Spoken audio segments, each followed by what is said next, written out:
Hi ಸ್ನೇಹಿತರೆ, ನಾನು ನಂಜನೇಕ್ ಸ್ಪರ್ಧಾ ಕರ್ನಾಟಕ ಅಕಾಡೆಮಿ ಶಿವಮೊಗ್ಗ ಸ್ಪರ್ಧಾ ಕರ್ನಾಟಕ ಯೂಟ್ಯೂಬ್ ಚಾನಲ್ಗೆ ನಿಮಗೆಲ್ಲರಿಗೂ ಕೂಡ ಆತ್ಮೀಯವಾದ ಸ್ವಾಗತ.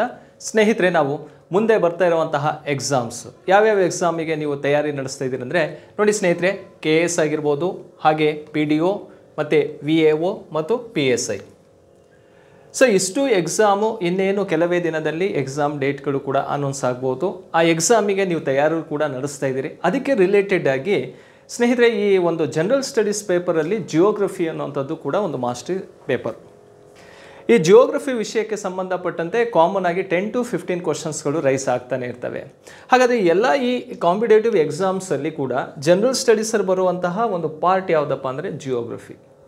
ಆ ಜಿಯೋಗ್ರಫಿ ವಿಷಯದ ಮೇಲೆ ನಮಗೆ ಕರ್ನಾಟಕ ಆಗಿರ್ಬೋದು, ಇಂಡಿಯನ್ ಜಿಯೋಗ್ರಫಿ ಆಗಿರ್ಬೋದು, ಹಾಗೆ ವರ್ಲ್ಡ್ ಜಿಯೋಗ್ರಫಿ ಮತ್ತು ಫಿಸಿಕಲ್ ಜಿಯೋಗ್ರಫಿ ಇವುಗಳನ್ನು ಸಪ್ರೇಟ್ ಮಾಡ್ಕೊಳ್ತಾ ಅದರ ಆಧಾರದ ಮೇಲೆ ಕ್ವಶನ್ಸನ್ನು ರೈಸ್ ಮಾಡ್ಕೊಳ್ತಾ ಹೋಗ್ತಾನೆ. ನಾವು ನಮ್ಮ ಸ್ಟೇಟ್ ಎಕ್ಸಾಮ್ ಬರಿತಾ ಇರೋದ್ರಿಂದ ನಮಗೆ ಆದಷ್ಟು ಕರ್ನಾಟಕ ಮತ್ತು ಇಂಡಿಯನ್ ಜಿಯೋಗ್ರಫಿ ರಿಲೇಟೆಡ್ ಕ್ವಶನ್ಸ್ಗಳನ್ನು ಹೆಚ್ಚಾಗಿ ಕೇಳ್ತಾ ಬರ್ತಾನೆ. ಆ ನಿಟ್ಟಿನಲ್ಲಿ ನಾವು ಅದನ್ನು ಮ್ಯಾಕ್ಸಿಮಮ್ ಫೋಕಸ್ ಮಾಡಬೇಕಾಗತ್ತೆ. ಹಾಗಂತ ಫಿಸಿಕಲ್ಲು ಮತ್ತು ವರ್ಲ್ಡ್ ಜಿಯೋಗ್ರಫಿಯನ್ನು ಕೂಡ ಬಿಡಂಗಿಲ್ಲ. ಅಲ್ಲೂ ಕೂಡ ಕ್ವಶನ್ಸ್ಗಳು ರೈಸ್ ಮಾಡ್ತಾನೆ ಇರ್ತಾನೆ. ಆ ನಿಟ್ಟಿನಲ್ಲಿ ಹೇಗೆಲ್ಲ ಕ್ವಶನ್ಸ್ಗಳು ಬರ್ತವೆ, ಆ ಮುಂದಿನ ಎಕ್ಸಾಮಿಗೆ ನೀವು ಯಾವ ರೀತಿ ತಯಾರಿ ನಡೆಸಬೇಕು, ಆ ಪ್ರಶ್ನೆಗಳಿಗೆ ಹೇಗೆಲ್ಲ ಆನ್ಸರನ್ನು ಮಾಡ್ಬೋದು ಅನ್ನುವಂತಹ ವಿಷಯವನ್ನು ಕುರಿತು ಇವತ್ತು ಈ ಒಂದು ವಿಡಿಯೋದಲ್ಲಿ ಚರ್ಚೆ ಮಾಡ್ತಾ ಹೋಗೋಣ. ಹಾಗಾದರೆ ಈ ಜಿಯೋಗ್ರಫಿ ವಿಷಯದ ಕೆಲವೊಂದು ಪ್ರಶ್ನೆಗಳನ್ನು ಇವತ್ತು ಅನಾಲಿಸಿಸ್ ಮಾಡೋಣ ಸ್ನೇಹಿತರೆ. ಹಾಗಾದರೆ ಅದಕ್ಕಿಂತ ಮುಂಚಿತವಾಗಿ ಸ್ಪರ್ಧಾ ಕರ್ನಾಟಕ ಯೂಟ್ಯೂಬ್ ಚಾನಲಿಗೆ ಯಾರು ಸಬ್ಸ್ಕ್ರೈಬ್ ಆಗಿಲ್ವೋ ದಯಮಾಡಿ ಎಲ್ಲರೂ ಸಬ್ಸ್ಕ್ರೈಬ್ ಆಗಿ ಬೆಲ್ ಬಟನ್ ಒತ್ತಿ ನೋಟಿಫೈ ಆಗಿ ಅಂತ ಹೇಳ್ತಾ, ಹಾಗೆ ಸ್ನೇಹಿತರೆ, ಸ್ಪರ್ಧಾ ಕರ್ನಾಟಕ ಅಕಾಡೆಮಿಯಲ್ಲಿ ಶಿವಮೊಗ್ಗದಲ್ಲಿ ನಾವು ಆಫ್ಲೈನ್ ಬ್ಯಾಚಸ್ಸನ್ನು ಸ್ಟಾರ್ಟ್ ಮಾಡಿದ್ದೀವಿ. ಈ ಆಫ್ಲೈನ್ ಬ್ಯಾಚಸ್ಸು KS ಆಗಿರ್ಬೋದು, ಹಾಗೆ PDO ಮತ್ತು VA ಅದಕ್ಕೆ ಸಂಬಂಧಿಸಿದಂತೆ ಮತ್ತು PSI ಎಕ್ಸಾಮಿಗೂ ಕೂಡ ಸಂಬಂಧಪಟ್ಟಂತೆ ಹೊಸ ಬ್ಯಾಚನ್ನು ಸ್ಟಾರ್ಟ್ ಮಾಡಿದ್ದೀವಿ. ಯಾರಿಗೆ ಆಫ್ಲೈನ್ ಕ್ಲಾಸಸ್ಸನ್ನು ಕೇಳಬೇಕಂತ ಇಂಟ್ರೆಸ್ಟ್ ಇರುತ್ತೋ ನೀವು ಬಂದು ಅಡ್ಮಿಷನನ್ನು ತೊಗೋಬೋದು. ಹಾಗೆ ಸ್ನೇಹಿತರೆ, ನಮ್ಮಲ್ಲಿ ಆನ್ಲೈನ್ ಕ್ಲಾಸಸ್ಸು ಕೂಡ ಇದೆ. ಸೊ ಬೀಟ್ ಫಾರೆಸ್ಟರ್ ಆಗಿರ್ಬೋದು, ಲ್ಯಾಂಡ್ ಸರ್ವೇರು ಮತ್ತು VA PDOಗೆ ಸಂಬಂಧಪಟ್ಟಂತೆ ಸೊ ಈ ಆನ್ಲೈನ್ ಕ್ಲಾಸಸ್ಸನ್ನು ಕೂಡ ನಾವು ಸ್ಟಾರ್ಟ್ ಮಾಡಿದ್ದೀವಿ. ಸೊ ಯಾರಿಗೆ ಆಫ್ಲೈನಿಗೆ ಬರೋಕ್ಕೆ ಆಗಲ್ವೋ ಅವರು ಆನ್ಲೈನನ್ನು ಕೂಡ ನೀವು ಪರ್ಚೇಸ್ ಮಾಡ್ಕೋಬೋದು. ಓಕೆ ಸ್ನೇಹಿತರೆ, ಹಾಗೆ 24/7 ಲೈಬ್ರರಿ ವ್ಯವಸ್ಥೆನೂ ಕೂಡ ನಮ್ಮಲ್ಲಿದೆ. ಸೊ ಕೇವಲ ಲೈಬ್ರರಿ ಬೇಕಂದ್ರೂ ಕೂಡ ನೀವು ಆ ಲೈಬ್ರರಿಯನ್ನು ಕೂಡ ಸದುಪಯೋಗವನ್ನು ನೀವು ಪಡ್ಕೋಬೋದು ಅಂತ ಹೇಳ್ತಾ, ಸ್ನೇಹಿತರೆ, ಇವತ್ತಿನ ಮೊದಲನೇ ಪ್ರಶ್ನೆ ಯಾವುದಿದೆ ಅಂತ ಹೇಳಿ ನೋಡೋಣ. ನೋಡಿ ಸ್ನೇಹಿತರೆ, ಒಂದು ನದಿಗೆ ಸಂಬಂಧಪಟ್ಟಂತಹ ಒಂದು ಕ್ವಶನ್ ಆಗಿರುತ್ತೆ. ಸೊ ಏನಿದೆ ನೋಡಿ, ಮೂಸಿ ಮತ್ತು ಭೀಮಾ ನದಿ ಯಾವ ನದಿಯ ಉಪನದಿಗಳು ಅಂತ ಕೇಳಿರುವಂಥದ್ದು. ಇಲ್ಲಿ ಎರಡು ನದಿಗಳನ್ನು ತೆಗೆದುಕೊಂಡಿದ್ದಾರೆ. ಯಾವ ಎರಡು ನದಿಗಳು? ಒಂದು ಮೂಸಿ, ಮತ್ತೊಂದು ಯಾವ ನದಿ? ಭೀಮಾ ನದಿಯನ್ನು ತೆಗೆದುಕೊಂಡಿದ್ದಾರೆ. ಮೂಸಿ ಮತ್ತು ಭೀಮಾ ನದಿಗಳು ಇಲ್ಲಿ ಕೊಟ್ಟಿರುವಂತಹ 4 ನದಿಗಳಲ್ಲಿ ಯಾವ ನದಿಯ ಉಪನದಿ ಅಂತ ಕೇಳಿರುವಂಥದ್ದು. ಆಪ್ಷನಲ್ಲಿ ಏನಿದೆಯಪ್ಪ ಅಂದರೆ ಮಹಾನದಿ ಇದೆ, ಕೃಷ್ಣ, ಕಾವೇರಿ ಮತ್ತು ಬ್ರಹ್ಮಪುತ್ರ ಅಂತ ನದಿಗಳಿದಾವೆ. ಈ 4 ನದಿಗಳನ್ನು ನೋಡಿದಾಗ ಯಾವ ನದಿಯ ಉಪನದಿಗಳು ಅಂತ ಕೇಳಿದರೆ ಮೂಸಿ ಮತ್ತು ಭೀಮಾ ನದಿಗಳು ನೋಡಿ ಸ್ನೇಹಿತರೆ, ಕೃಷ್ಣಾ ನದಿಯ ಪ್ರಮುಖ ಉಪನದಿಗಳಾಗಿದ್ದಾವೆ. Tributary of river Krishna. ಈ ಕೃಷ್ಣಾ ನದಿಗೆ ಬರೀ ಮೂಸಿ ಮತ್ತು ಭೀಮಾ ನದಿ ಅಷ್ಟೇ ಉಪನದಿಗಳಿಲ್ಲ, ಇನ್ನು ಹಲವಾರು ನದಿಗಳನ್ನು ನಾವು ನೋಡ್ಬೋದು. ನೋಡಿ, ಈ ಮೂಸಿ ನದಿ ಅನ್ನುವಂಥದ್ದು ಯಾವ ರಾಜ್ಯದಲ್ಲಿ ಹರಿತಾ ಇರುವಂತಹ ನದಿ ಅಂತ ಕೇಳಿದರೆ ಇದು ತೆಲಂಗಾಣ ರಾಜ್ಯದಲ್ಲಿ ಹರಿತಾ ಇರುವಂತಹ ನದಿ. ಯಾವ ಸ್ಟೇಟಲ್ಲಿ ಇದೆ ಇದು? ತೆಲಂಗಾಣ ರಾಜ್ಯದಲ್ಲಿ ಕಂಡುಬರುತ್ತೆ. ಭೀಮಾ ನದಿ ಮಹಾರಾಷ್ಟ್ರ ಮತ್ತು ಕರ್ನಾಟಕದಲ್ಲಿ ಹರಿಯುವಂತಹ ಒಂದು ನದಿ ಆಗಿರುತ್ತೆ. ಕ್ಲಿಯರ್? ಯಾವ ನದಿ? ಭೀಮಾ ನದಿ ಅನ್ನುವಂಥದ್ದು. ಇವೆರಡೂ ಕೂಡ ಕೃಷ್ಣಾ ನದಿಯ ಉಪನದಿಗಳಾಗಿರ್ತವೆ. ಇದಲ್ಲದೆ ಕೃಷ್ಣಾ ನದಿಗೆ ಹಲವಾರು ಉಪನದಿಗಳಿದ್ದಾವೆ. ಅವು ಯಾವ್ಯಾವುದು ಅಂತ ಕೇಳಿದರೆ ಕೊಯ್ನಾ ಅಂತ ಒಂದು ನದಿ ಕಂಡುಬರುತ್ತೆ. ಕೊಯ್ನಾ, ಪಂಚಗಂಗಾ ಅಂತ ಇದೆ, ಪಂಚಗಂಗಾ. ಹಾಗೆ ದೂದ್ ಗಂಗಾ ಅಂತ ಮತ್ತೊಂದು ನದಿ ಇದೆ, ದೂದ್ ಗಂಗಾ. ಕ್ಲಿಯರ್? ನೆಕ್ಸ್ಟ್ ನೋಡಿ, ಘಟಪ್ರಭಾ ನದಿ ಇದೆ, ಘಟಪ್ರಭಾ. ಹಾಗೆ ಮಲಪ್ರಭಾ, ಮಲಪ್ರಭಾ. ಅದರ ಜೊತೆಗೆ ತುಂಗ ಮತ್ತು ಭದ್ರಾ ನದಿ ಅಂತಲೇ ಇದೆ, ತುಂಗಭದ್ರಾ ನದಿಗಳು. ಸೊ ಇವಿಷ್ಟು ನದಿಗಳು ಕೂಡ ಯಾವ ನದಿಯ ಉಪನದಿಗಳು? ಕೃಷ್ಣಾ ನದಿಯ ಪ್ರಮುಖ ಉಪನದಿಗಳಾಗಿರ್ತವೆ. ಅದರಲ್ಲಿ ಮೂಸಿ ಮತ್ತು ಭೀಮಾನು ಕೂಡ ಕೃಷ್ಣಾ ನದಿಯ ಉಪನದಿಗಳು. ಹಾಗೆ ಸ್ನೇಹಿತರೆ, ಕಾವೇರಿ ನದಿಗೆ ಸಂಬಂಧಪಟ್ಟಂತೆ ಕಾವೇರಿ ನದಿಯ ಕೆಲವೊಂದು ಪ್ರಮುಖವಾದಂತಹ ಉಪನದಿಗಳು ಯಾವುದಪ್ಪ ಅಂತ ಕೇಳಿದರೆ ಹೇಮಾವತಿ ಅಂತ ಇದೆ, ಹೇಮಾವತಿ. ಹಾಗೆ ಹಾರಂಗಿ ಹಾರಂಗಿ ನದಿ ಕಂಡುಬರುತ್ತೆ. ಲೋಕಪಾವನಿ ಲೋಕಪಾವನಿ, ಅದರ ಜೊತೆಗೆ ಶಿಂಷಾ ಅಂತ ಮತ್ತೊಂದು ನದಿ ಕಂಡುಬರುತ್ತೆ. ಅರ್ಕಾವತಿ ಅರ್ಕಾವತಿ ನದಿ ಕಂಡುಬರುತ್ತೆ. ಅದರ ಜೊತೆಗೆ ಲಕ್ಷ್ಮಣ್ ತೀರ್ಥ ಅಂತ ಇದೆ. ಹಾಗೆ ಕಪಿಲ ಅಥವಾ ಕಬಿನಿ ನದಿ, ಕಪಿಲ ನದಿನೂ ಕೂಡ ಯಾವ ನದಿ ಉಪನದಿ? ಕಾವೇರಿ. ಅದರ ಜೊತೆಗೆ ಭವಾನಿ ಅಂತ ಮತ್ತೊಂದು ನದಿ ಇದೆ, ಭವಾನಿ. ಮತ್ತೊಂದು ಇಂಪಾರ್ಟೆಂಟ್ ನದಿ ಯಾವುದಪ್ಪ ಅಂದರೆ ಅಮರಾವತಿ. ಕ್ಲಿಯರಾ? ನೋಡಿ, ಇಷ್ಟು ನದಿಗಳು ಕಾವೇರಿ ನದಿಯ ಪ್ರಮುಖ ಉಪನದಿಗಳಾಗಿರ್ತವೆ. ಹಾಗೆ ಸ್ನೇಹಿತರೆ, ಬ್ರಹ್ಮಪುತ್ರ ನದಿಯ ಪ್ರಮುಖ ಉಪನದಿಗಳು ಯಾವುದಪ್ಪ ಅಂದರೆ ಲೋಹಿತ್ ಅಂತ ಬರುತ್ತೆ. ಯಾವ ನದಿ? ಲೋಹಿತ್ ಅಂತ. ಸುಬಾನ್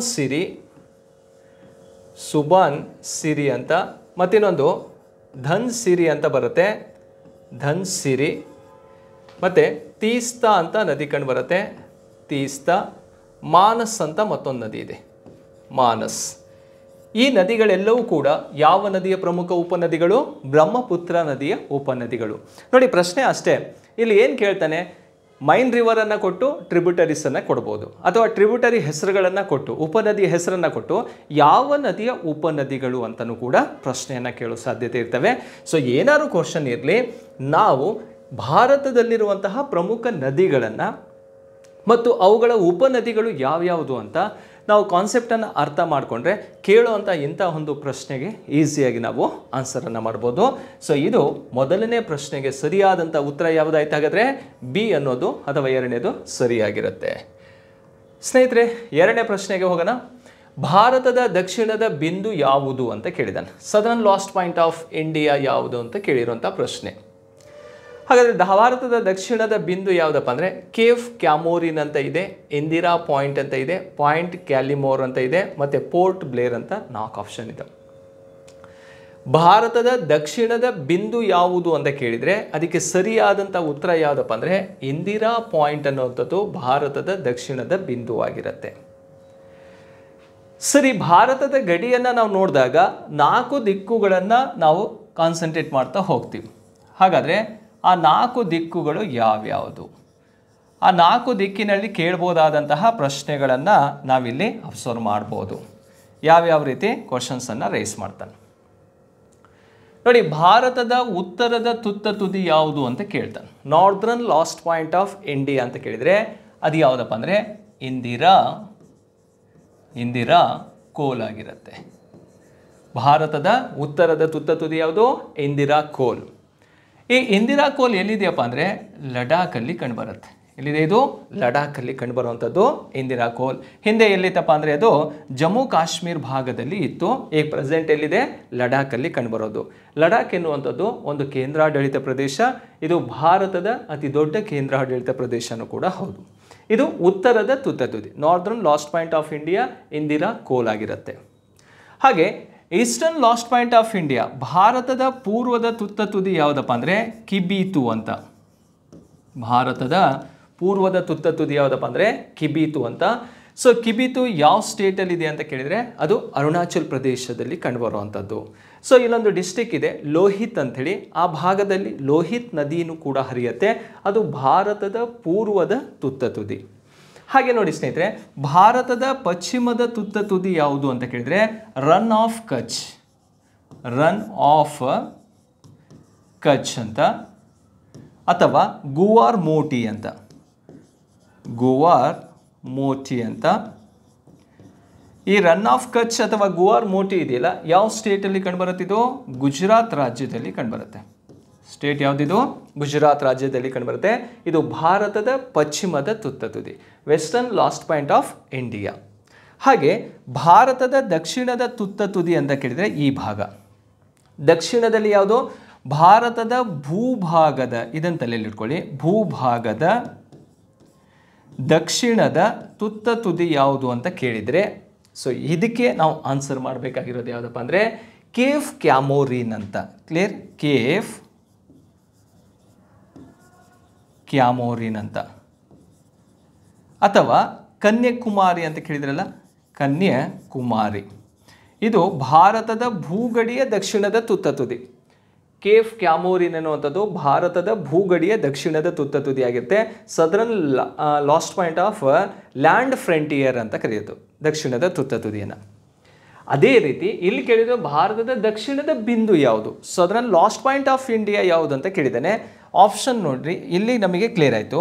ಇಲ್ಲಿ ಅಂಡಮಾನ್ ಮತ್ತು ನಿಕೋಬಾರ್ ದ್ವೀಪಗಳು ಕಂಡುಬರ್ತಾವೆ. ಈ ಅಂಡಮಾನ್ ನಿಕೋಬಾರ್ ದ್ವೀಪಗಳಲ್ಲಿ ಲಾಸ್ಟ್ ಪಾಯಿಂಟ್ ಇದೆಯಲ್ಲ, ಇಲ್ಲೊಂದು ದ್ವೀಪ ಇದೆ. ಆ ದ್ವೀಪದ ಹೆಸರು ಗ್ರೇಟ್ ನಿಕೋಬಾರ್ ದ್ವೀಪ ಅಂತ. ಗ್ರೇಟ್ ನಿಕೋಬಾರ್ ದ್ವೀಪ ಅಂತ ಇದೆ. ಈ ಗ್ರೇಟ್ ನಿಕೋಬಾರ್ ಐಲ್ಯಾಂಡ್ ಇದೆಯಲ್ಲ, ಸೊ ಈ ಒಂದು ಐಲ್ಯಾಂಡಲ್ಲಿ, ನಿಕೋಬಾರಲ್ಲಿ ಕಂಡುಬರುವಂಥ ಐಲ್ಯಾಂಡು, ಇದು ನಿಕೋಬಾರ್ನ ಅತಿ ದೊಡ್ಡ ದ್ವೀಪನೂ ಹೌದು. ಯಾವುದು? ಗ್ರೇಟ್ ನಿಕೋಬಾರ್ ದ್ವೀಪ. ಈ ಗ್ರೇಟ್ ನಿಕೋಬಾರ್ ದ್ವೀಪದಲ್ಲಿ ಒಂದು ಪಾಯಿಂಟ್ ಇದೆಯಲ್ಲ, ಆ ಪಾಯಿಂಟ್ ಹೆಸರು ಏನಪ್ಪ ಅಂದರೆ ಇಂದಿರಾ ಪಾಯಿಂಟ್ ಅಂತ ಕರೆಯುವಂಥದ್ದು. ಇದನ್ನು ಇಂದಿರಾ ಪಾಯಿಂಟ್ ಕರಿಬೋದು ಅಥವಾ ಪಿಗ್ಮಿಲಿಯನ್ ಪಾಯಿಂಟ್ ಅಂತಲೂ ಕೂಡ ಇದನ್ನು ಕರೀತಾರೆ. ಕ್ಲಿಯರಾ? ಇದು ಗ್ರೇಟ್ ನಿಕೋಬಾರ್ ದ್ವೀಪದಲ್ಲಿ ಕಂಡುಬರುತ್ತೆ. ಪಿಗ್ಮಿಲಿಯನ್ ಪಾಯಿಂಟ್ ಅಥವಾ ಇಂದಿರಾ ಪಾಯಿಂಟ್ ಅನ್ನೋದು ಭಾರತದ ದಕ್ಷಿಣದ ಬಿಂದುವಾಗಿರುತ್ತೆ. ಭೂಭಾಗದ ತುತ್ತ ತುದಿ ಯಾವುದು? ಕೇಫ್ ಕ್ಯಾಮೋರಿನ್ ಅಥವಾ ಕನ್ಯಾಕುಮಾರಿ ಭಾಗ, ತಮಿಳುನಾಡಿನಲ್ಲಿ ಕಂಡುಬರುವಂಥದ್ದು. ನೋಡಿ, ಈ ರೀತಿ 4 ದಿಕ್ಕುಗಳಲ್ಲಿರುವಂತಹ ಲಾಸ್ಟ್ ಪಾಯಿಂಟ್ಗಳು ಯಾವುದು ಅಂತ ಕ್ವಶನ್ಸನ್ನು ರೈಸ್ ಮಾಡ್ತಾ ಬರ್ತಾನೆ. ಅದನ್ನು ನಾವು ಈ ರೀತಿಯಾಗಿ ಒಂದು ಮ್ಯಾಪಲ್ಲೇ ತಿಳ್ಕೊಬಿಟ್ರೆ ಕ್ಲಿಯರ್ ಆಗುತ್ತೆ. ಇನ್ನೊಂದು ಪೋರ್ಟ್ ಬ್ಲೇರ್ ಅನ್ನುವಂಥದ್ದು ಅಂಡಮಾನ್ ನಿಕೋಬಾರ್ನ ಒಂದು ಕ್ಯಾಪಿಟಲ್ ಸಿಟಿ ಆಗಿರುತ್ತೆ. ಕ್ಲಿಯರ್ ಸ್ನೇಹಿತರೆ? ಇದು 2ನೇ ಪ್ರಶ್ನೆಗೆ ಸರಿಯಾದಂಥ ಉತ್ತರ ಯಾವುದು? ಇಂದಿರಾ ಪಾಯಿಂಟ್ ಅಂತಾನೆ. ರೈಟ್. 3ನೇ ಪ್ರಶ್ನೆಗೆ ಹೋಗೋಣ. ಗಂಗಾ ನದಿ ಬಾಂಗ್ಲಾದೇಶವನ್ನು ಪ್ರವೇಶಿಸಿದ ನಂತರ ಈ ಕೆಳಗಿನ ಯಾವ ಹೆಸರಿನಿಂದ ಕರೆಯಲಾಗುತ್ತದೆ? ಗಂಗಾ ನದಿಗೆ ಯಾವ ಹೆಸರಿನಿಂದ ಕರಿತೀವಿ ಅಂತ ನೋಡಿ. ಗಂಗಾ ನದಿ ಅನ್ನುವಂಥದ್ದು ಇಲ್ಲಿ 4 ಯಾವುದನ್ನು ಆಪ್ಷನನ್ನು ಕೊಟ್ಟಿದ್ದಾರೆ. ಒಂದು ಲೋಹಿತ್ ಅಂತ ಇದೆ, ಪದ್ಮ ಅಂತ ಇದೆ, ಕಾಳಿ ಗಂಗಾ ಅಂತ ಇದೆ, ನಭಗಂಗಾ ಅಂತ ಕಂಡುಬರುತ್ತೆ. ಇದರಲ್ಲಿ ಸರಿಯಾದಂಥ ಉತ್ತರ ಯಾವುದು ಅಂತ ಕೇಳಿದರೆ ಅದು ಪದ್ಮ ಅನ್ನೋದು ಇದಕ್ಕೆ ರೈಟ್ ಆನ್ಸರ್ ಆಗಿರುತ್ತೆ. ಯಾವುದು? ಪದ್ಮ ಅಂತ. ಸರಿ, ಈ ಪದ್ಮ ಅನ್ನುವಂಥದ್ದು ಯಾವುದಕ್ಕೆ ಕರೀತಾ ಇರುವಂಥ ಹೆಸರು? ಗಂಗಾ ನದಿಗೆ ಬಾಂಗ್ಲಾದೇಶದಲ್ಲಿ ಕರೀತಾ ಇರುವಂಥ ಹೆಸರು. ಈ ಗಂಗಾ ನದಿ ಉಗಮವಾಗೋಕ್ಕಿಂತ, ಗಂಗಾ ನದಿ ಅಂತ ಹೆಸರು ಪಡ್ಕೊಳ್ಳೋಕ್ಕಿಂತ ಬಿಫೋರು 2 ನದಿಗಳು ಸೇರಿ ಆಗುವಂಥದ್ದು. ಒಂದೇದು ಯಾವ ನದಿಯಪ್ಪ ಅಂದರೆ ಭಾಗೀರಥಿ ನದಿ, ಭಾಗೀರಥಿ. ಇನ್ನೊಂದು ಅಲಕಾನಂದ ಎನ್ನುವಂತಹ ನದಿ ಕಂಡುಬರ್ತವೆ. ಈ ಭಾಗೀರಥಿ ಮತ್ತು ಅಲಕಾನಂದ ನದಿಗಳು ದೇವಪ್ರಯಾಗದಲ್ಲಿ ಸೇರ್ತವೆ. ಇಲ್ಲಿ ದೇವಪ್ರಯಾಗದಲ್ಲಿ ಸೇರ್ತವೆ. ಯಾವ ಸ್ಟೇಟ್ ಇದು? ಉತ್ತರಾಖಂಡ್ ರಾಜ್ಯ ದೇವಪ್ರಯಾಗದಲ್ಲಿ ಸೇರ್ತವೆ. ಆ ದೇವಪ್ರಯಾಗದಲ್ಲಿ 2 ನದಿಗಳು ಸಂಗಮವಾದ ನಂತರ ಅದಕ್ಕೆ ಕೊಡುವಂಥ ಟೈಟಲ್ ಯಾವುದಪ್ಪ ಅಂದರೆ ಗಂಗಾ ನದಿ ಅಂತ ಕರಿತೀವಿ. ಭಾರತದ ಜೀವ ನದಿ, ರಾಷ್ಟ್ರೀಯ ನದಿ ಯಾವುದಾಗಿರುತ್ತಪ್ಪ ಅಂದರೆ ಗಂಗಾ. ಆ ಗಂಗಾ ನದಿ ಭಾರತದಲ್ಲಿ ಹರಿದು ಭಾರತದಲ್ಲಿ ಅದೇ ಪಶ್ಚಿಮ ಬಂಗಾಳದಲ್ಲಿ 2 ಕವಲುಗಳಾಗಿ ಹರ್ಕೊಂಡು ಹೋಗುತ್ತೆ. ಸೊ ಒಂದು ಬ್ರಾಂಚ್ ಏನಿದೆಯಲ್ಲ ಅದು ವೆಸ್ಟ್ ಬೆಂಗಾಲಲ್ಲಿ ಹರಿಯುತ್ತೆ. ಯಾವ ರಾಜ್ಯದಲ್ಲಿ? ಪಶ್ಚಿಮ ಬಂಗಾಳದಲ್ಲಿ ಹರಿಯುತ್ತೆ. ಅದನ್ನು ಏನಂತ ಕರೀತಾರಪ್ಪ ಅಂದರೆ ಹೂಗ್ಲಿ ಅಂತ ಕರೀತಾರೆ. ಕ್ಲಿಯರಾ? ಹೂಗ್ಲಿ ಅಂತ ಒಂದು ಬ್ರಾಂಚಿಗೆ. ಮತ್ತೊಂದು ಬ್ರಾಂಚು ಅದೇ ಭಾರತದಲ್ಲಿ ಮುಂದೆ ಹೋಗುತ್ತೆ ವೆಸ್ಟ್ ಬೆಂಗಾಲಲ್ಲಿ. ಆಗ ಅದನ್ನು ಮತ್ತೆ ಏನಂತ ಕರೀತಾರೆ? ಭಾಗೀರಥಿ ಅಂತ ಕರೀತಾರೆ. ಕ್ಲಿಯರಾ? ಅದೇ ಭಾಗೀರಥಿ ಹೋಗಿ ಬಾಂಗ್ಲಾದೇಶದಲ್ಲಿ ಸೇರ್ಪಡೆಯಾಗತ್ತಲ್ಲ, ಆಗ ಅದಕ್ಕೆ ಕರೆಯುವಂಥ ಹೆಸರು ಏನಪ್ಪ ಅಂದರೆ ಪದ್ಮಾ ನದಿ ಅಂತ ಕರೀತಾರೆ. ಯಾವ ರಾಷ್ಟ್ರದಲ್ಲಿ? ಬಾಂಗ್ಲಾದೇಶದಲ್ಲಿ. ಹಾಗಾಗಿ ಗಂಗಾ ನದಿಯನ್ನು ಬಾಂಗ್ಲಾದೇಶದಲ್ಲಿ ಕರೆಯುವಂತಹ ಹೆಸರು ಏನಪ್ಪ ಅಂದರೆ ಪದ್ಮಾ ಎನ್ನುವಂತಹ ಒಂದು ಟೈಟಲನ್ನು ಕೊಟ್ಟಿರೋದು. ಕ್ಲಿಯರ್? ಸೊ ಇದು 3ನೇ ಪ್ರಶ್ನೆಗೆ ಸರಿಯಾದಂತಹ ಒಂದು ಉತ್ತರವಾಗಿರುತ್ತೆ. ನೆಕ್ಸ್ಟ್ ಹೋಗೋಣ ಸ್ನೇಹಿತರೆ 4ನೇ ಪ್ರಶ್ನೆಗೆ. ಕೆಳಗಿನ ಯಾವ ರಾಜ್ಯದೊಂದಿಗೆ ಮಯನ್ಮಾರ್ ಗಡಿಯನ್ನು ಹಂಚಿಕೊಳ್ಳುವುದಿಲ್ಲ? ಮಯನ್ಮಾರ್ ರಾಷ್ಟ್ರ ಇದೆಯಲ್ಲ, ಭಾರತದ ಯಾವ ರಾಜ್ಯದೊಂದಿಗೆ ಗಡಿಯನ್ನು ಹಂಚಿಕೊಳ್ಳೋದಿಲ್ಲ ಅಂತ ಕೇಳಿರುವಂಥದ್ದು. ಆಪ್ಷನಲ್ಲಿ ನೋಡಿ, ಮಿಜೋರಾಂ ಇದೆ, ಮಣಿಪುರ್ ಇದೆ, ಅಸ್ಸಾಂ ಇದೆ, ಅರುಣಾಚಲ್ ಪ್ರದೇಶ್ ಇದೆ.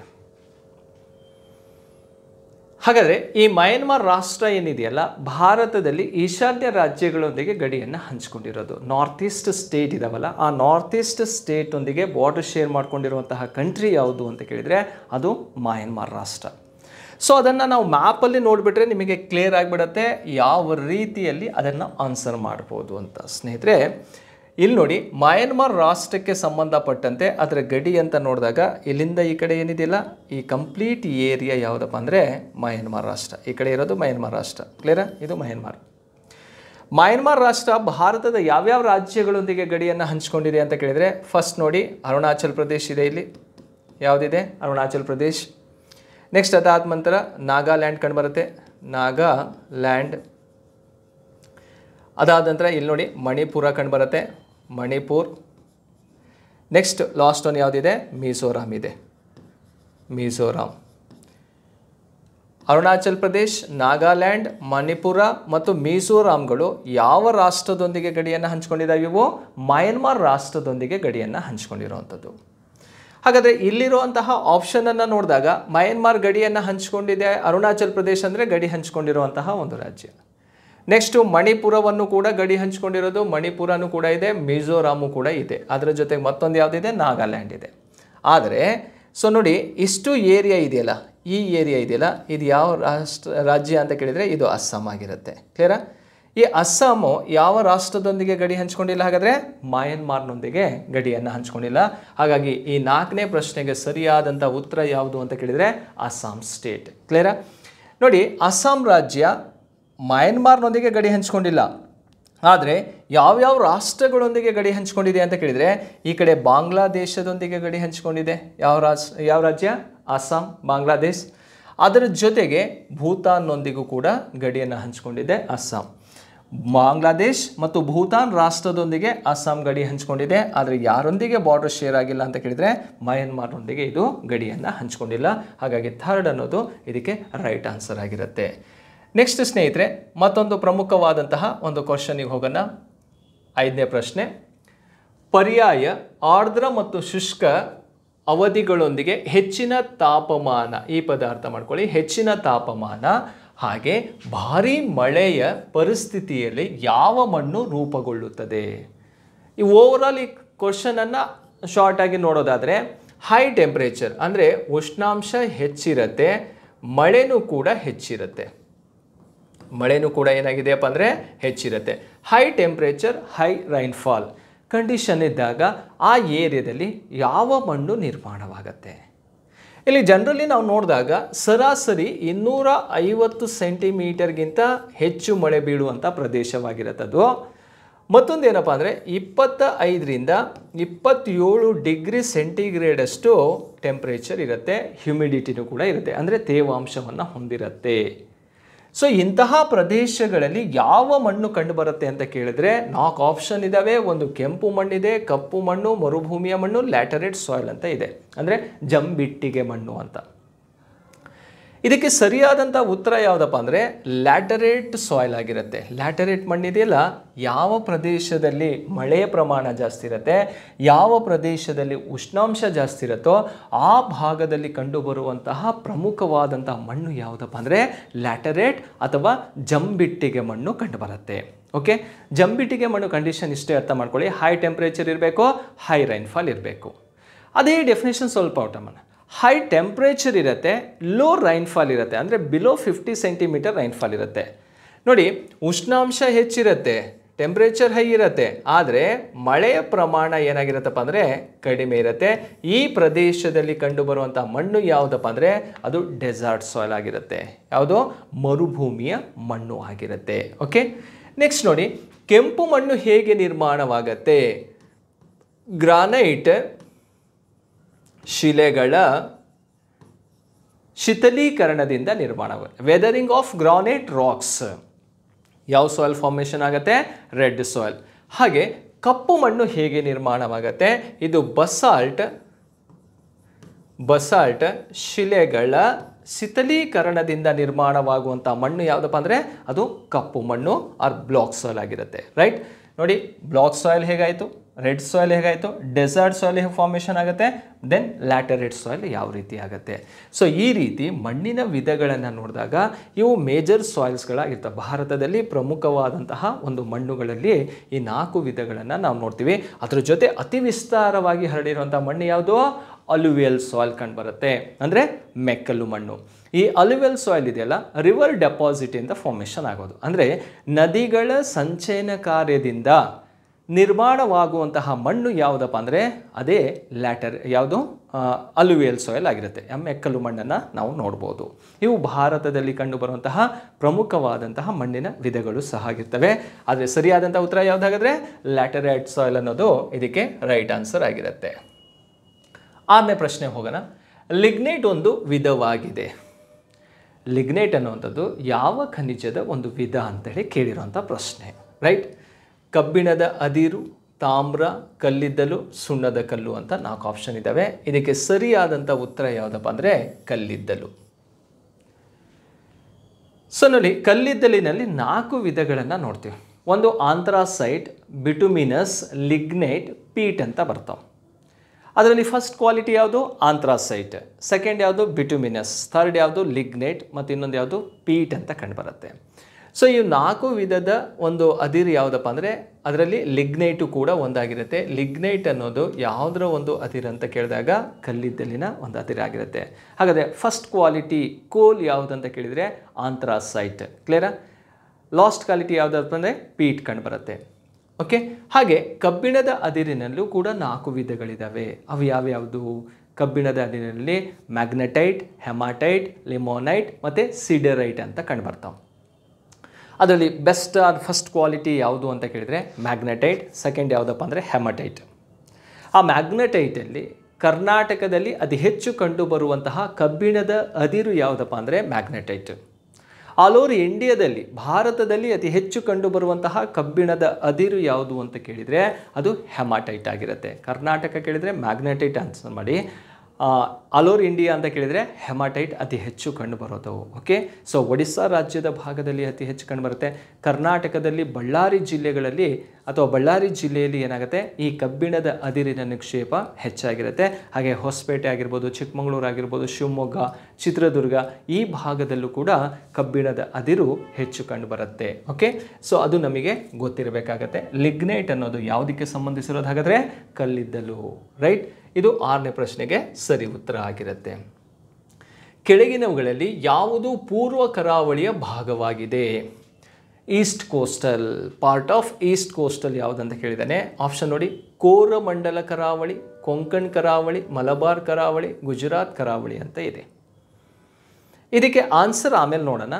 ಈಗ ಫಸ್ಟ್ ಒಂದು ಮ್ಯಾಪಲ್ಲಿ ಇಂಡಿಯನ್ ಕೋಸ್ಟಲ್ ಬಗ್ಗೆ ಏನೇನು ಗೊತ್ತಿರಬೇಕು ಅದನ್ನು ಫಸ್ಟ್ ನೋಡ್ಕೊಬಿಡಿ. ಭಾರತದ ಕರಾವಳಿ ಅಂತ ನೋಡಿದಾಗ ಸೊ ಇಂಡಿಯನ್ ಕೋಸ್ಟಲಲ್ಲಿ ನಾವು ಈ ರೀತಿಯಾಗಿ ಡಿವೈಡ್ ಮಾಡ್ಕೊಳ್ತೀವಿ. ಈ ಪಾರ್ಟ್ ಇದೆಯಲ್ಲ, ಇದನ್ನು ಪೂರ್ವ ಕರಾವಳಿ, ಈಸ್ಟ್ ಕೋಸ್ಟಲ್, ಈ ಕಡೆ ಇರುವಂಥದ್ದು ವೆಸ್ಟ್ ಕೋಸ್ಟಲ್. ಈಸ್ಟ್ ಕೋಸ್ಟಲ್ ಎಲ್ಲಿದೆಯಪ್ಪ ಅಂದರೆ ಬೇ ಆಫ್ ಬೆಂಗಾಲ್, ಬಂಗಾಳ ಕೊಲ್ಲಿಯ ಭಾಗದಲ್ಲಿ ಕಂಡುಬರ್ತವೆ. ಪಶ್ಚಿಮ ಕರಾವಳಿ ಅರಬ್ಬಿ ಸಮುದ್ರದ ಭಾಗದಲ್ಲಿ ಕಂಡುಬರುತ್ತೆ, ಅರಬ್ಬಿ ಸಿಯಲ್ಲಿ ಕಂಡುಬರುವಂಥದ್ದು. ಸೊ ಇಲ್ಲಿ ಭಾರತದಲ್ಲಿ ಕರಾವಳಿ ತೀರ ಪ್ರದೇಶವನ್ನು ಹೊಂದಿರುವಂತಹ ಒಟ್ಟು ರಾಜ್ಯಗಳ ಸಂಖ್ಯೆ ಎಷ್ಟು ಅಂತ ಕೇಳಿದರೆ 9 ರಾಜ್ಯಗಳು ಕರಾವಳಿ ತೀರ ಪ್ರದೇಶವನ್ನು ಹೊಂದಿದೆ. 9 ಸ್ಟೇಟ್ ಕೋಸ್ಟಲ್ ಸ್ಟೇಟ್ ಆಗಿರುತ್ತೆ. ಆ 9 ಸ್ಟೇಟನ್ನು 2 ಪಾರ್ಟ್ ಆಗಿ ಡಿವೈಡ್ ಮಾಡಿಕೊಂಡ್ರೆ ವೆಸ್ಟ್ ಆ್ಯಂಡ್ ಈಸ್ಟ್ ಕೋಸ್ಟಲ್ ಬರ್ತವೆ. ಯಾವ್ಯಾವ ಸ್ಟೇಟ್ ಕಂಡುಬರ್ತಾವಪ್ಪ ಅಂದರೆ ಇಲ್ಲಿ ಗುಜರಾತ್ ರಾಜ್ಯ ಕಂಡುಬರುತ್ತೆ, ಗುಜರಾತ್. ನೆಕ್ಸ್ಟ್ ಯಾವುದಿದೆಯಪ್ಪ ಅಂದರೆ ಮಹಾರಾಷ್ಟ್ರ, ಅದಾದ ನಂತರ ಗೋವಾ ಸ್ಟೇಟ್ ಕಂಡುಬರುತ್ತೆ, ಗೋವಾ. ನೆಕ್ಸ್ಟ್ ಯಾವುದು ಕರ್ನಾಟಕ, ದೆನ್ ಲಾಸ್ಟ್ ಒನ್ ಯಾವುದು ಕೇರಳ. ಹಾಗೆ ಈಸ್ಟಲ್ಲಿ ಇಲ್ಲಿ ತಮಿಳ್ನಾಡಿದೆ, ನೆಕ್ಸ್ಟು ಆಂಧ್ರ ಪ್ರದೇಶ್ ಇದೆ, ನೆಕ್ಸ್ಟು ಒಡಿಸ್ಸಾ, ಲಾಸ್ಟ್ ಒನ್ ಯಾವುದಪ್ಪ ಅಂದರೆ ವೆಸ್ಟ್ ಬೆಂಗಾಲ್ ಕಂಡುಬರುತ್ತೆ. 1 2 3 4 5 6 7 8 9. ಹಾಗಾದರೆ ಎಷ್ಟು ರಾಜ್ಯಗಳು ಕರಾವಳಿ ತೀರ ಪ್ರದೇಶವನ್ನು ಹೊಂದಿದ್ದಾವೆ? 9 ರಾಜ್ಯಗಳು. ಆ ಕರಾವಳಿ ತೀರ ಪ್ರದೇಶವನ್ನು ಹೊಂದಿರುವಂತಹ ರಾಜ್ಯಗಳಲ್ಲಿ ನಾವು ಒಂದೊಂದೇ ರಾಜ್ಯಗಳನ್ನು ಕಾನ್ಸಂಟ್ರೇಟ್ ಮಾಡ್ತಾ ಹೋದರೆ ಏನೆಲ್ಲ ಇಂಪಾರ್ಟೆಂಟ್ ಇರ್ತವೆ. ಒಟ್ಟಾರೆ ಭಾರತದ ಕರಾವಳಿಯ ಒಟ್ಟು ಉದ್ದ ಎಷ್ಟು ಅಂತ ಕೇಳಿದರೆ 6100 ಕಿಲೋಮೀಟರ್ ಉದ್ದದ ಕರಾವಳಿಯನ್ನು ಭಾರತ ಹೊಂದಿದೆ. ಟೋಟಲ್ ಲೆಂತ್ ಆಫ್ ಕೋಸ್ಟಲ್ ಕೇಳಿದರೆ 6100 ಕಿಲೋಮೀಟರ್. ಅಂದರೆ ಗುಜರಾತ್ನ ಕಚ್ಚಿಂದ ಗಂಗಾ ರಿವರ್ ಡೆಲ್ಟಾದವರೆಗೂ ಕೂಡ ಕೋಸ್ಟಲ್ ಇರೋದನ್ನು ನೋಡ್ಬೋದು. ಹಾಗಾದರೆ ಯಾವ್ಯಾವ ಕೋಸ್ಟಲಿಗೆ ಯಾವ್ಯಾವ ಟೈಟಲನ್ನು ಕೊಡ್ತೀವಿ ಅನ್ನೋದು ಕೂಡ ಇಲ್ಲಿ ಇಂಪಾರ್ಟೆಂಟ್ ಆಗಿರುತ್ತೆ. ನೋಡಿ, ಗುಜರಾತ್ನಲ್ಲಿ ಇರುವಂತಹ ಕೋಸ್ಟಲಿಗೆ ಏನೇನು ಕರಿಬೋದು? ಒಂದು ಕಚ್ ಕೋಸ್ಟಲ್ ಅಂತಲೂ ಕೂಡ ಕರೀತಾರೆ, ಕಚ್ ಕರಾವಳಿ ಅಥವಾ ಖಾತೆವಾಡ. ಖಾತೆವಾಡ ಕೋಸ್ಟಲ್ ಅಂತ ಕರಿತೀವಿ. ಇದು ಯಾವ ಸ್ಟೇಟಲ್ಲಿದೆ ಅಂದರೆ ಗುಜರಾತ್. ಅಪ್ ಟು ಮಹಾರಾಷ್ಟ್ರದಿಂದ ಗೋವಾವರೆಗೂ ಇರುವಂತಹ ಕೋಸ್ಟಲ್ನ ಕೊಂಕಣ್ ಕೋಸ್ಟಲ್ ಅಂತ ಕರೀತಾರೆ. ಯಾವ ಕೋಸ್ಟಲ್ ಇದು? ಕೊಂಕಣ್ ಕೋಸ್ಟಲ್. ಕರ್ನಾಟಕದಲ್ಲಿರುವಂಥ ಕೋಸ್ಟಲನ್ನು ಕೆನರಾ ಕೋಸ್ಟಲ್, ಕೆನರಾ ಅಥವಾ ಇದನ್ನು ಮ್ಯಾಕರಲ್ ಕೋಸ್ಟಲ್ ಅಂತಲೂ ಕೂಡ ಕರೀತಾರೆ. Mackerel coastal. ಯಾಕೆ ಇದನ್ನು ಮ್ಯಾಕರಲ್ ಅಂತ ಕರೀತಾರೆ ಅಂದರೆ ಈ ಕರಾವಳಿಯಲ್ಲಿ ಬಾಂಗಡಿ ಮೀನು ಹೆಚ್ಚು ಉತ್ಪಾದನೆ ಮಾಡ್ತೇವೆ. ಬಾಂಗಡಿ ಮೀನು ಅಂದರೆ ಯಾವುದು? ಮ್ಯಾಕರಲ್ ಅಂತ. ನೆಕ್ಸ್ಟು ಕೇರಳದಲ್ಲಿರುವಂತಹ ಕರಾವಳಿಯನ್ನು ಕರೆಯುವಂಥ ಹೆಸರೇನಪ್ಪ ಅಂದರೆ ಮಲಬಾರ್ ಕೋಸ್ಟಲ್. ಮಲಬಾರ್ ಕೋಸ್ಟಲ್ ಎಲ್ಲಿದೆಯಪ್ಪ ಅಂದರೆ ಕೇರಳ ಸ್ಟೇಟಲ್ಲಿ ಕಂಡುಬರ್ತದೆ. ಈಗ ಈ ಕಡೆ ಆಪ್ಷನಿಗೆ ಬೇಕಾದರೆ ಹೋಗಿ ಬರ್ರಿ, ಯಾವ್ಯಾವ ಕೋಸ್ಟಲ್ ಎಲ್ಲಿದೆ. ಕೇಳಿರುವಂಥದ್ದು ಯಾವ ಕಡೆ ಇರುವಂಥದ್ದು? ಪೂರ್ವ ಕರಾವಳಿಯ ಪ್ರಮುಖ ಭಾಗ ಯಾವುದು ಅಂತ ನೋಡಿ. ಕೊಂಕಣ್ ಕೋಸ್ಟಲ್ ಎಲ್ಲಿದೆ? ವೆಸ್ಟಲ್ಲಿದೆ. ಮಲಬಾರ್ ಕೋಸ್ಟಲ್ ಎಲ್ಲಿದೆ? ವೆಸ್ಟಲ್ಲಿದೆ. ಗುಜರಾತ್ ಕೋಸ್ಟಲ್ಲು ಕೂಡ ಯಾವ ಕಡೆ ಇದೆ? ವೆಸ್ಟಲ್ಲಿದೆ. ಹಾಗಾದರೆ ಈ ಮೂರು ಕೂಡ ಎಲ್ಲಿ ಕಂಡುಬರುವಂಥ ಕೋಸ್ಟಲಪ್ಪ ಅಂದರೆ ಪಶ್ಚಿಮ ಕರಾವಳಿಯಲ್ಲಿ ಕಂಡುಬರುತ್ತೆ, ವೆಸ್ಟ್ ಕೋಸ್ಟಲಲ್ಲಿರುವಂಥದ್ದು. ಹಾಗಾದರೆ ಸರಿಯಾದಂಥ ಉತ್ತರ ನಮಗೆ ಇಲ್ಲೇ ಕ್ಲಿಯರ್ ಆಯಿತು. ಯಾವುದು ಸರಿಯಾಗಿರುವಂಥದ್ದು? ಕೋರಮಂಡಲ ಕೋಸ್ಟಲ್ ಅನ್ನುವಂಥದ್ದು ಪೂರ್ವ ಭಾಗದಲ್ಲಿ ಕಂಡುಬರುತ್ತೆ. ಹಾಗಾದರೆ ಪೂರ್ವ ಭಾಗದಲ್ಲಿ ಕಂಡುಬರುವಂತಹ ಕೋಸ್ಟಲ್ಗಳು ಯಾವುದು? ಅಪ್ ಟು ತಮಿಳುನಾಡಿನಿಂದ ಆಂಧ್ರ ಪ್ರದೇಶದವರೆಗಿರುವಂಥ ಕೋಸ್ಟಲನ್ನು ಕೋರಮಂಡಲ ಕೋಸ್ಟಲ್ ಅಂತ ಕರೆಯೋದು. ನೆಕ್ಸ್ಟ್ ಆಂಧ್ರದಿಂದ ಒಡಿಸ್ಸಾದವರೆಗೆ ಉತ್ತರ ಸರ್ಕಾರ್ ಕೋಸ್ಟಲ್ ಅಂತ ಕರೀತಾರೆ. ನೆಕ್ಸ್ಟ್ ಒಡಿಸ್ಸಾದಿಂದ ವೆಸ್ಟ್ ಬೆಂಗಾಲಿಗೆ ಉತ್ಕಲ ಕೋಸ್ಟಲ್ ಅಂತ ಇದನ್ನು ಕರೆಯೋದು. ಕ್ಲಿಯರಾ? ನೋಡಿ, ಈ ರೀತಿ ಕೋಸ್ಟಲನ್ನು ಇಟ್ಕೊಂಡು ಪ್ರಶ್ನೆಯನ್ನು ಮಾಡೋ ಸಾಧ್ಯತೆಗಳಿರ್ತವೆ. ಅದಕ್ಕೆ ಸರಿಯಾದಂಥ ಉತ್ತರ ಯಾವುದು? ಮೊದಲೇದಾಯಿತು ಅಂದರೆ ಕೋರಮಂಡಲ ಕೋಸ್ಟಲ್ ತಮಿಳುನಾಡಿನಲ್ಲಿ ಕಂಡುಬರುತ್ತೆ. ಯಾವ್ಯಾವ ರಾಜ್ಯದಲ್ಲಿ ಯಾವ್ಯಾವ ಕೋಸ್ಟಲ್ಗಳಿದ್ದಾವೆ, ಅದಕ್ಕೆ ಏನೇನು ಟೈಟಲನ್ನು ಕೊಡ್ತೀವಿ ಅನ್ನೋದನ್ನು ತಿಳ್ಕೊಂಡಿರಬೇಕಾಗತ್ತೆ. ರೈಟ್?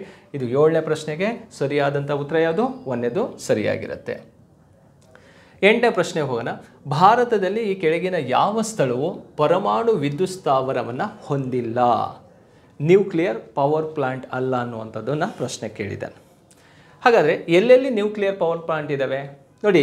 ಭಾರತದಲ್ಲಿ ಒಟ್ಟು ಇರುವಂಥದ್ದು ಎಷ್ಟಪ್ಪ ಅಂದರೆ 7 ಪರಮಾಣು ವಿದ್ಯುತ್ ಸ್ಥಾವರಗಳನ್ನು ಭಾರತದಲ್ಲಿ ನೋಡ್ತೀವಿ. 7 ಇದಾವೆ. ಆ 7 ನ್ಯೂಕ್ಲಿಯರ್ ಪವರ್ ಪ್ಲಾಂಟಲ್ಲಿ ಇದರಲ್ಲಿ ಯಾವ್ಯಾವುದು ಎಲ್ಲೆಲ್ಲಿದೆ ಅಂತ ತಿಳ್ಕೊಬೋದು. ಭಾರತದ ಈ ಕೆಳಗಿನ ಯಾವ ಸ್ಥಳವು ಪರಮಾಣು ವಿದ್ಯುತ್ ಸ್ಥಾವರವನ್ನು ಹೊಂದಿಲ್ಲ ಅಂಥೇಳಿ. ಹಾಗಾದರೆ ನರೋರಾದಲ್ಲಿ ಇದೆಯಾ ಅಂತ ಕೇಳಿದರೆ, ನರೋರಾ ಎನ್ನುವಂಥ ನ್ಯೂಕ್ಲಿಯರ್ ಪವರ್ ಪ್ಲಾಂಟ್ ಇದೆ. ಅದು ಯಾವ ಸ್ಟೇಟಲ್ಲಿದೆ ಅಂತ ಕೇಳಿದರೆ ಉತ್ತರ ಪ್ರದೇಶ್ ರಾಜ್ಯದಲ್ಲಿ ಕಂಡುಬರುತ್ತೆ. ಎಲ್ಲಿದೆ ಇದು? ಉತ್ತರ ಪ್ರದೇಶ್ ರಾಜ್ಯದಲ್ಲಿ ಕಂಡುಬರುತ್ತೆ ನರೋರಾ. ರಾವತ್ ಭಟ್ ಅಂತ ಇದೆ. ಇದು ಯಾವ ರಾಜ್ಯದಲ್ಲಿದೆಯಪ್ಪ ಅಂದರೆ ರಾಜಸ್ಥಾನದಲ್ಲಿ ಕಂಡುಬರುತ್ತೆ. ಇಲ್ಲೂ ಕೂಡ ಅಣು ವಿದ್ಯುತ್ ಸ್ಥಾವರವನ್ನು ನೋಡ್ಬೋದು. ಪರಮಾಣು ವಿದ್ಯುತ್ ಸ್ಥಾವರ ಇದೆ. ರಾವತ್ ಭಟ್ ಯಾವ ಸ್ಟೇಟು? ರಾಜಸ್ಥಾನ. ಕಲ್ಪಕಂ ಅಂತ ಕಂಡುಬರುತ್ತೆ. ಯಾವ ರಾಜ್ಯದಲ್ಲಿದೆಯಪ್ಪ ಅಂದರೆ ಇದು ತಮಿಳುನಾಡಿನಲ್ಲಿ ಕಂಡುಬರುತ್ತೆ. ತಮಿಳುನಾಡಿನಲ್ಲಿ ಕಂಡುಬರುವಂಥದ್ದು ಯಾವುದು ಅಂತ ಕೇಳಿದಾಗ ಈ ಒಂದು ಕಲ್ಪಕಂ ಕಂಡುಬರುತ್ತೆ. ತಮಿಳುನಾಡಿನಲ್ಲಿ ಕಂಡುಬರುವಂಥದ್ದು. ನೆಕ್ಸ್ಟು ಸಿಲ್ಚರ್ ಎನ್ನುವುದು ಅಸ್ಸಾಂ ರಾಜ್ಯದಲ್ಲಿ ಕಂಡುಬರುತ್ತೆ. ಇಲ್ಲಿ ಇದೆಯಾ ಅಂತ ಕೇಳಿದರೆ ಇಲ್ಲಿ ಇಲ್ಲ. ಹಾಗಾಗಿ ಸರಿಯಾದಂಥ ಉತ್ತರ ಯಾವುದು? ಸಿಲ್ಚರ್ ಎನ್ನುವಂಥದ್ದು. ಇಲ್ಲಿ ಯಾವುದೇ ರೀತಿಯ ಪರಮಾಣು ವಿದ್ಯುತ್ ಸ್ಥಾವರಗಳು ಕಂಡುಬರಲ್ಲ. ಹಾಗಾಗಿ 8ನೇ ಪ್ರಶ್ನೆಗೆ ಸರಿಯಾದಂಥ ಉತ್ತರ ಯಾವುದು? 4ನೇದು ಸರಿಯಾಗಿರುತ್ತೆ. ಈಗ ನಮಗೆ 3 ಸಿಕ್ತು. ಯಾವ್ಯಾವುದು? ನರೋರಾ ಸಿಕ್ತು, ರಾವತ್ ಭಟ್ಟು ಮತ್ತು ಕಲ್ಪಕಂ ಅಂತ ಸಿಕ್ತು. ಅದೇ ತಮಿಳುನಾಡಿನಲ್ಲಿ ಮತ್ತೊಂದು ಕಂಡುಬರುತ್ತೆ, ಕುಡನ್ಕೂಳಂ ಅಂತ. ಕುಡಂಕೂಳಂ ಅಂತ ಕಂಡುಬರುತ್ತೆ. ಇದು ಕೂಡ ತಮಿಳುನಾಡಿನಲ್ಲಿ ಕಂಡುಬರುವಂಥದ್ದು. ಕ್ಲಿಯರಾ? ಕೈಗಾ ಅಂತ ಕಂಡುಬರುತ್ತೆ. ಕೈಗಾ ಯಾವ ಸ್ಟೇಟಲ್ಲಿದೆ ಅಂತ ಕೇಳಿದರೆ ಇದು ಕರ್ನಾಟಕದಲ್ಲಿರುವಂತಹ ಏಕೈಕ ಅಣು ವಿದ್ಯುತ್ ಸ್ಥಾವರವಾಗಿರುತ್ತೆ. ಹಾಗೆ ತಾರಾಪುರ ಅಂತ ಇದೆ. ತಾರಾಪುರ ಸೊ ಇದು ಯಾವ ರಾಷ್ಟ್ರದಲ್ಲಿ, ಯಾವ ಸ್ಟೇಟಲ್ಲಿದೆ ಅಂತ ಕೇಳಿದರೆ ಇದು ಮಹಾರಾಷ್ಟ್ರದಲ್ಲಿ ಕಂಡುಬರುವಂಥದ್ದು. ಕ್ಲಿಯರಾ? ಎಲ್ಲಿದೆ ತಾರಾಪುರ? ಮಹಾರಾಷ್ಟ್ರದಲ್ಲಿದೆ. ಕೈಗಾ ಇರುವಂಥದ್ದು ಕರ್ನಾಟಕದಲ್ಲಿ. ನೆಕ್ಸ್ಟು ಕರ್ಕಪಾರ ಅಂತ ಇದೆ. ಕರ್ಕಪಾರ ಇದು ಯಾವ ರಾಜ್ಯದಲ್ಲಿದೆ ಅಂದರೆ ಗುಜರಾತ್ ರಾಜ್ಯದಲ್ಲಿ ಕಂಡುಬರುತ್ತೆ. ಸ್ಟೇಟ್ ಯಾವುದು? ಗುಜರಾತ್. ನೋಡಿ, 1, 2, 3, 4, 5, 6 ಮತ್ತು 7 ಒಟ್ಟಾರೆ ಎಷ್ಟಿದ್ದಾವೆ? 7 ಪರಮಾಣು ವಿದ್ಯುತ್ ಸ್ಥಾವರಗಳು ಅಥವಾ ಅಣು ವಿದ್ಯುತ್ ಸ್ಥಾವರಗಳನ್ನು ಭಾರತದಲ್ಲಿ ನೋಡ್ಬೋದು. 8ನೇ ಪ್ರಶ್ನೆಗೆ ಸರಿಯಾದಂಥ ಉತ್ತರ ಯಾವುದು? ಸಿಲ್ಚರ್ ಎನ್ನುವುದು ಸರಿಯಾಗಿರುತ್ತೆ. ನೆಕ್ಸ್ಟ್ ಸ್ನೇಹಿತರೆ 9ನೇ ಪ್ರಶ್ನೆಗೆ ಹೋಗೋಣ. ರಬ್ಬರ್ ಸಂಶೋಧನಾ ಸಂಸ್ಥೆ ಇಲ್ಲಿ ನೆಲೆಸಿದೆ ಅಂತ ಇದೆ. ರಬ್ಬರ್ ರಿಸರ್ಚ್ ಸೆಂಟರ್ ಅನ್ನುವಂಥದ್ದು ಭಾರತದಲ್ಲಿ ಎಲ್ಲಿ ಕಂಡುಬರುತ್ತೆ ಅಂತ, ರೈಟ್. ಸೊ ನೋಡಿ, ಇಲ್ಲಿ 3 ಪ್ರಮುಖವಾದಂತಹ ಸ್ಥಳಗಳನ್ನು ಕೊಟ್ಟಿದ್ದಾವೆ. ಆ 3 ಪ್ಲೇಸ್ ಎಲ್ಲಿದೆ ಅನ್ನೋದನ್ನು ತಿಳ್ಕೊಂಡ್ರೆ ಸಾಕು. ಕೊಟ್ಟಾಯಂ ಅನ್ನುವಂಥದ್ದು ಕೇರಳದಲ್ಲಿ ಕಂಡುಬರುತ್ತೆ. ಕ್ಯಾಲಿಕಟ್ ಅನ್ನೋದು ಕೇರಳ, ಕಾಸರಗೋಡು ಕೂಡ ಕೇರಳದಲ್ಲಿ ಕಂಡುಬರುತ್ತೆ. ಎಲ್ಲ ಕೇರಳದಲ್ಲಿರುವಂತಹ ಪ್ಲೇಸ್ಗಳೇ. ಹಾಗಾದರೆ ರಬ್ಬರ್ ಸಂಶೋಧನಾ ಕೇಂದ್ರ ಅನ್ನುವಂಥದ್ದು ಯಾವ ರಾಜ್ಯದಲ್ಲಿದೆ ಅಂತ ನಮಗೆ ಕ್ಲಿಯರ್ ಆಯಿತು. ಇದು ಕೇರಳ ರಾಜ್ಯದಲ್ಲಿ ಕಂಡುಬರುತ್ತೆ. ಹಾಗಾದರೆ ಆ ಕೇರಳ ರಾಜ್ಯದಲ್ಲಿ ಯಾವ ಸ್ಥಳದಲ್ಲಿದೆ ಅಂತ ಕೇಳಿದರೆ ಕೊಟ್ಟಾಯಮಲ್ಲಿ ಕಂಡುಬರುವಂಥದ್ದು ರಬ್ಬರ್ ಸಂಶೋಧನಾ ಕೇಂದ್ರ. ಭಾರತದಲ್ಲಿ ಅತಿ ಹೆಚ್ಚು ರಬ್ಬರನ್ನು ಉತ್ಪಾದನೆ ಮಾಡುವಂತಹ ರಾಜ್ಯನೂ ಕೂಡ ಯಾವುದಪ್ಪ ಅಂತ ಕೇಳಿದರೆ ಅದು ಕೇರಳ ರಾಜ್ಯವಾಗಿರುತ್ತೆ. ಹಾಗಾಗಿ ರಿಸರ್ಚ್ ಸೆಂಟರು ಕೂಡ ಎಲ್ಲಿದೆ? ಕೇರಳದ ಕೊಟ್ಟಾಯಮಲ್ಲಿ ಕಂಡುಬರುತ್ತೆ. ಇದು ರಬ್ಬರ್ ಸಂಶೋಧನಾ ಕೇಂದ್ರದ ಬಗ್ಗೆ ಗೊತ್ತಿರಬೇಕು, ರೈಟ್. ನೆಕ್ಸ್ಟ್ ಹೋಗೋಣ. ಹಿಮಾದ್ರಿ ಪರ್ವತ ಶ್ರೇಣಿಯು ಈ ಕೆಳಗಿನ ಯಾವುದನ್ನು ಸೂಚಿಸುತ್ತದೆ? ಓಕೆ, ಅಂದರೆ ಹಿಮಾದ್ರಿ ಪರ್ವತ ಶ್ರೇಣಿ ಅನ್ನುವಂಥದ್ದು ಇಲ್ಲಿ 4 ಹಿಮಾಲಯ ಪರ್ವತ ಶ್ರೇಣಿಗಳನ್ನು ಕೊಟ್ಟಿದ್ದಾರೆ. ಅದರಲ್ಲಿ ಹಿಮಾದ್ರಿ ಅಂತ ಯಾವುದನ್ನು ಕರಿತೀವಿ? ಕ್ಲಿಯರ್ ನೋಡಿ, ಇಲ್ಲಿ ಟ್ರಾನ್ಸ್ ಹಿಮಾಲಯ ಅಂತ ಇದೆ, ಗ್ರೇಟರ್ ಹಿಮಾಲಯ, ಮಿಡಲ್ ಹಿಮಾಲಯ, ಸಿವಾಲಿಕ್ ಬೆಟ್ಟಗಳು ಅಂತ ಕಂಡುಬರ್ತವೆ.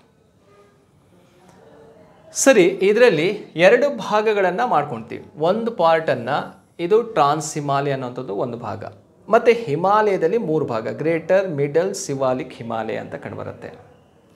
ಇಲ್ಲಿ ಹಿಮಾದ್ರಿ ಪರ್ವತ ಶ್ರೇಣಿಗಳು ಅಂದರೆ ಹಿಮಾದ್ರಿ ಅಂದರೆ ಸಂಪೂರ್ಣವಾಗಿ ಹಿಮದಿಂದ ಆವೃತವಾಗಿರುವಂತಹ ಒಂದು ಪ್ರದೇಶವನ್ನು ಹಿಮಾದ್ರಿ ಅಂತ ಕರಿತೀವಿ.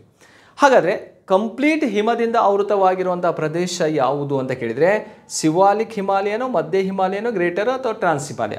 ಎಲ್ಲಿ ಅತಿ ಹೆಚ್ಚು ಹಿಮ ಕಂಡುಬರುತ್ತೆ ಅಂತ ಕೇಳಿದರೆ ಗ್ರೇಟರ್ ಹಿಮಾಲಯದಲ್ಲಿ ಕಂಡುಬರುವಂಥದ್ದು.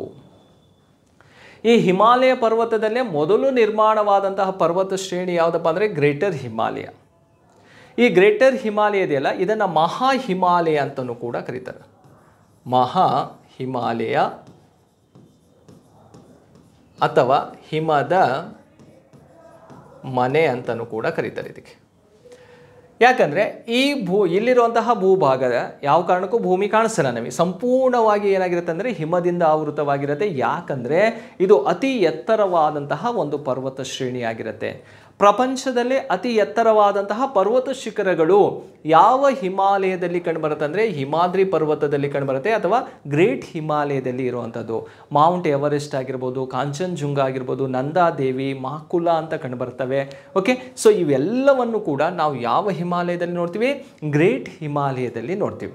ಆದರೆ K2 ಅಂತ ಕಂಡುಬರುತ್ತಲ್ಲ, ಭಾರತದ ಅತಿ ಎತ್ತರವಾದ ಪರ್ವತ ಶಿಖರ ಯಾವುದು? ಗಾಡ್ವಿನ್ ಆಸ್ಟಿನ್ ಇದೆಯಲ್ಲ, K2. ಆ K2 ಮಾತ್ರ ಕಂಡುಬರೋದು ಯಾವ ಹಿಮಾಲಯದಲ್ಲಿ ಅಂತ ಕೇಳಿದರೆ ಟ್ರಾನ್ಸ್ ಹಿಮಾಲಯದಲ್ಲಿ ಕಂಡುಬರುತ್ತೆ. ಮೌಂಟ್ ಎವರೆಸ್ಟ್ ಇರುವಂಥದ್ದು ಎಲ್ಲಿ? ಗ್ರೇಟ್ ಹಿಮಾಲಯದಲ್ಲಿ. ಹಾಗೆ ಕಾಂಚನಜುಂಗ ಇರೋದು ಎಲ್ಲಿ? ಗ್ರೇಟ್ ಹಿಮಾಲಯದಲ್ಲಿ ಕಂಡುಬರುತ್ತೆ. ನಂದಾದೇವಿ ಪರ್ವತ ಶಿಖರ ಇರೋದು ಕೂಡ ಗ್ರೇಟ್ ಹಿಮಾಲಯದಲ್ಲೇ ಕಂಡುಬರುವಂಥದ್ದು. ಓಕೆ, ಸೊ ನೋಡಿ, ಹಿಮಾದ್ರಿ ಪರ್ವತ ಶ್ರೇಣಿ ಯಾವುದಕ್ಕೆ ಸಂಬಂಧಿಸಿ ಆಗಿದ್ರೆ ಗ್ರೇಟ್ ಹಿಮಾಲಯವನ್ನು ಕರೆಯುವಂತಹ ಮತ್ತೊಂದು ಟೈಟಲ್ ಆಗಿರುತ್ತೆ. ಓಕೆ ಸ್ನೇಹಿತರೆ, ಇಷ್ಟು ಕೂಡ ಇವತ್ತಿನ ಈ ಒಂದು ವಿಡಿಯೋದಲ್ಲಿ ಪ್ರಮುಖವಾದಂತಹ ಪ್ರಶ್ನೆಗಳನ್ನು ಅನಾಲಿಸಿಸ್ ಮಾಡ್ತೇನೆ. ನೋಡಿ ಸ್ನೇಹಿತರೆ, ನೀವು ಎಕ್ಸಾಮಿಗೆ ತಯಾರು ನಡೆಸ್ತಾ ಇರ್ತೀರಿ, ನೀವು ಸಿಲೆಬಸ್ಸನ್ನು ಓದ್ತೀರಿ, ಆದರೆ ಕ್ವಶನ್ಸನ್ನು ಯಾವ ರೀತಿ ಅರ್ಥ ಮಾಡ್ಕೋಬೇಕು, ಅದನ್ನು ಹೇಗೆ ಅನಾಲಿಸಿಸ್ ಮಾಡ್ಕೋಬೇಕು, ನಿಮಗೆ ಬರುವಂತಹ ಪ್ರಾಬ್ಲಮನ್ನು ಹೇಗೆ ಸೊಲ್ಯೂಷನ್ ಮಾಡ್ಕೋಬೇಕನ್ನುವಂಥ ಉದ್ದೇಶದಿಂದನೇ ನಾವು ಪ್ರಶ್ನೆಗಳನ್ನು ಅನಾಲಿಸಿಸ್ ಮಾಡ್ತಾ ಇರುವಂಥದ್ದು. ಸ್ನೇಹಿತರೆ, ಈ ವಿಡಿಯೋ ಇಷ್ಟವಾದರೆ ಲೈಕ್ ಮಾಡಿ, ಎಲ್ರಿಗೂ ಕೂಡ ಶೇರ್ ಮಾಡಿರಿ ಅಂತ ಹೇಳ್ತಾ ನೆಕ್ಸ್ಟ್ ವಿಡಿಯೋದೊಂದಿಗೆ ಮತ್ತೆ ಬರ್ತೀನಿ. Thank you.